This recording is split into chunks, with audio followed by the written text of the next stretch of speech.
Oi, pessoal, tudo bem com vocês? Bom, vamos continuar a nossa matéria e para isso eu quero que vocês peguem a apostila 2 e abram na página 12, no tema 2. Então, hoje a gente vai começar a falar um pouquinho a respeito de desigualdades territoriais, certo? Para entender então nessas desigualdades territoriais, as desigualdades que existem na população brasileira, primeiro a gente precisa entender o que são indicadores sociais. Então, indicadores sociais são um conjunto de dados que vão fornecer características da população. Características em que sentido?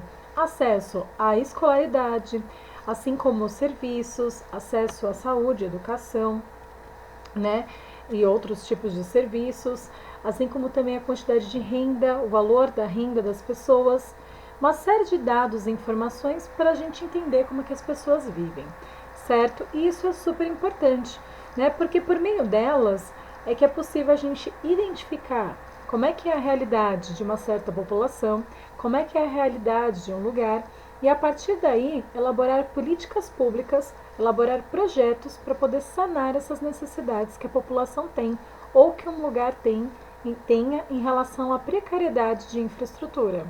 Tudo bem?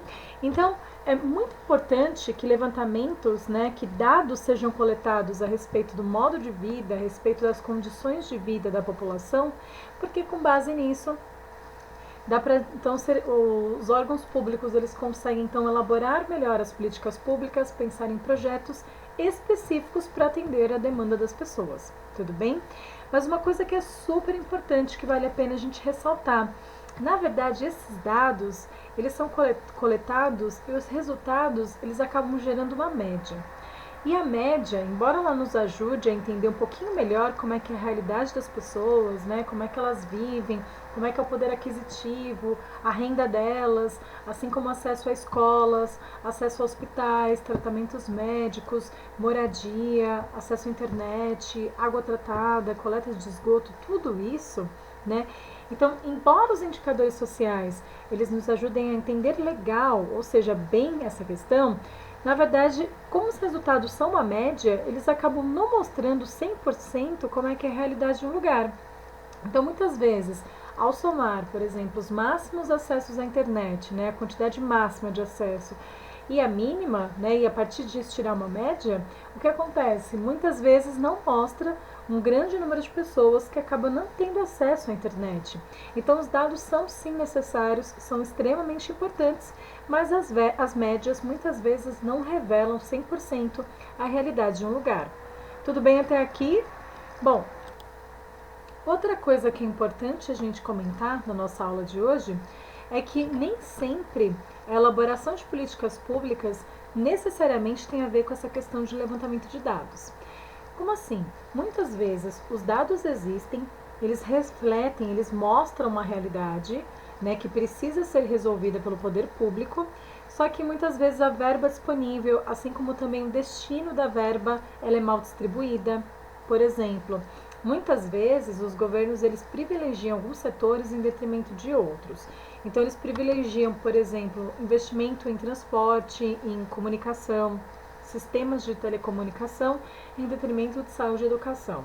Tá? Então, a questão de elaboração de políticas públicas e projetos, além de ter a ver com essa questão de coleta de dados, muitas vezes vai além disso. Tem a ver com interesses, assim como também com orçamentos limitados ou má distribuição deles. Tudo bem? Agora peço para vocês virarem a apostila na página 14. E aí na página 14 a gente vai falar sobre concentração de renda, tá? E o que é renda? Renda, como está bem aqui no início, é todo ganho obtido a partir de uma atividade econômica. Então, todo ganho que é obtido a partir de um trabalho, a partir de um comércio, de uma atividade econômica, isso é considerado como renda. E a renda ela é extremamente importante porque é ela que acaba dando acesso a mercadorias, assim como moradia, assim como serviços, internet, saúde, educação. Muitas vezes, então, a renda é que possibilita que as pessoas tenham acesso a elementos necessários para garantir a sua qualidade de vida, tá? Mas o que a gente tem aqui no Brasil? em vários lugares do mundo também. A renda, todo mundo sabe que ela não se distribui de forma igual. As pessoas não ganham os mesmos salários, não obtêm a mesma renda, elas não têm a mesma renda, certo? E aí então isso acaba fazendo com que haja uma desigualdade na distribuição de renda. Na verdade, o que a gente tem em várias áreas do mundo e no Brasil também é uma concentração de renda, onde um pequeno grupo de pessoas acaba concentrando uma grande quantidade de riqueza. Isso está bem aqui nessa parte da apostila, certo? E aí então, para poder entender um pouquinho melhor essa questão da renda, existe um dado que é chamado renda per capita, onde pega-se o total de riqueza produzida, né, e se divide pela quantidade de habitantes. Mas tal como na questão dos indicadores sociais, isso também acaba gerando uma média. Então, uma renda per capita, que é exatamente esse total de riqueza produzida e dividida pelo número de habitantes, né? Por exemplo, pegar aqui o total de riqueza que é produzida pelas atividades econômicas de Mato Grosso. Pegando esse total e dividindo pelo número de habitantes do Mato Grosso, a gente obtém a renda per capita, que é essa renda por pessoa. Per capita quer dizer por pessoa, certo? A gente consegue ter esse dado, só que esse dado mostra uma média. Então ele vai acabar não mostrando, não revelando aqueles que ganham mais perante essa população e aqueles que ganham menos.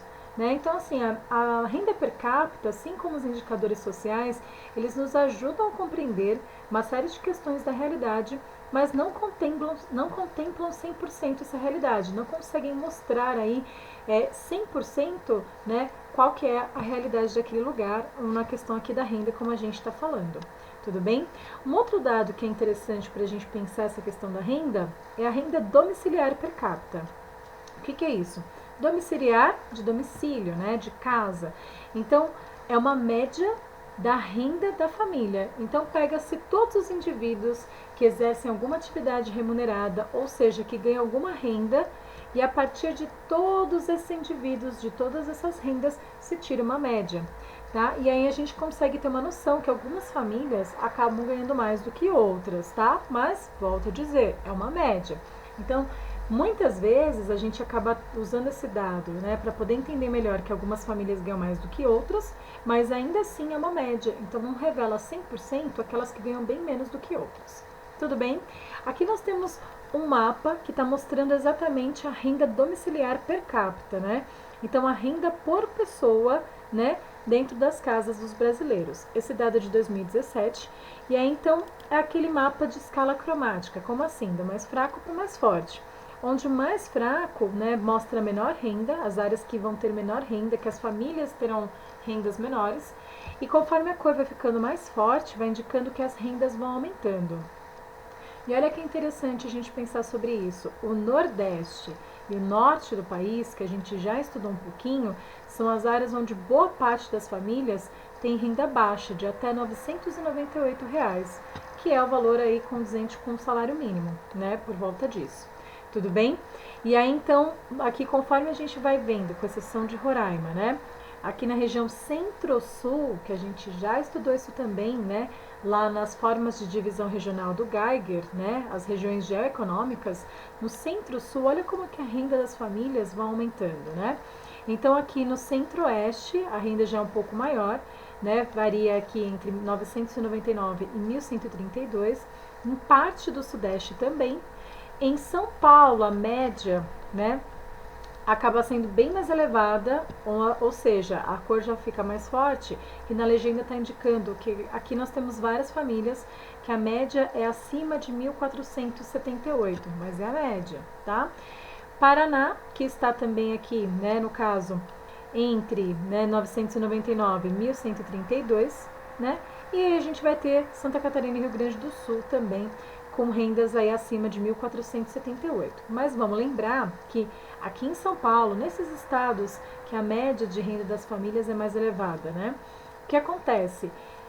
Embora a média da renda seja mais elevada, isso não quer dizer que não tem uma família que ganhe até 998, assim como famílias que ganham muito mais acima de 1.478, porque é um dado em média.